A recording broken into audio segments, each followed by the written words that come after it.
중국의 남중국해 영유권 주장이 법적 근거가 없다는 국제재판소의 첫 판결이 나왔습니다. 소를 제기한 필리핀의 손을 들어준 건데 미국의 외교적 승리란 평가도 나옵니다. 먼저 브뤼셀 김병수 특파원입니다.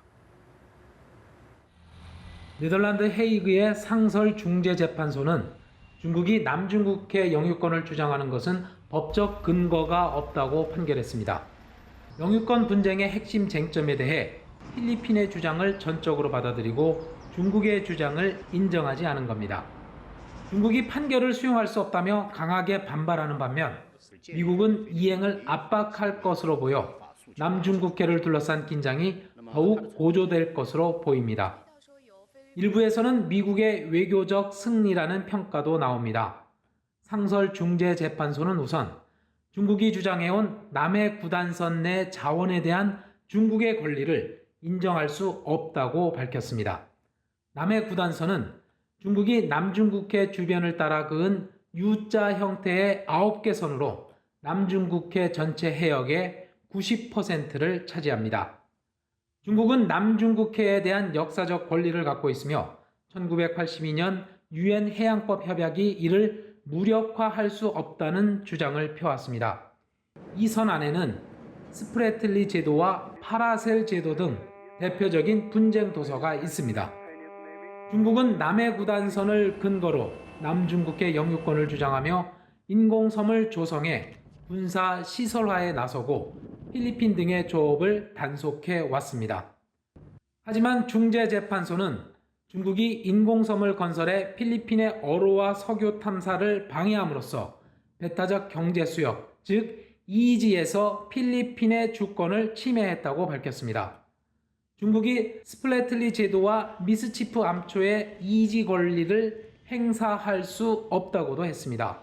필리핀은 지난 2013년 남중국해 영유권 문제를 중재재판소에 제소했습니다.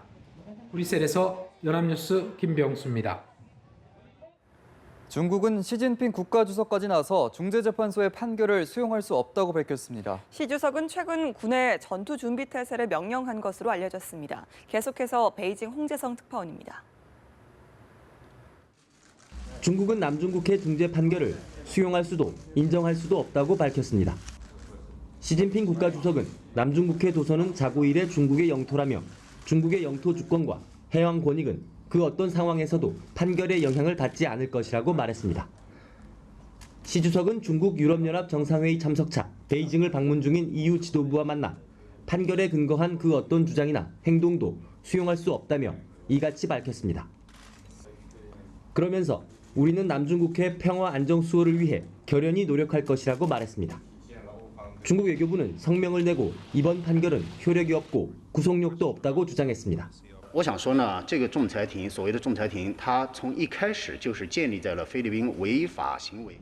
그동안 중국은 판결을 앞두고 무력 시위도 마다하지 않았습니다. 하루 전까지 남중국해에서 역대 최대 규모의 해상 군사 훈련을 벌인 데 이어 전략 폭격기까지 띄우고 인공섬의 등대에도 불을 밝혔습니다. 시진핑 주석이 불리한 판결이 나올 가능성이 크다고 보고 최근 군에 전투 준비 태세를 명령했다는 중화권 매체 보신의 보도도 있었습니다. 이에 따라 남부 전구는 1급 전쟁 준비 태세에 들어갔으며 남해 함대와 로켓군, 공군은 전쟁 직전 상황인 것으로 전해졌습니다. 이에 맞서 미국도 군사적 대응 수위를 높여왔습니다. 항공모함까지 동원해 맞불 작전을 벌인 겁니다. 남중국해의 긴장이 최고조로 치닫고 있습니다. 베이징에서 연합뉴스 홍재성입니다.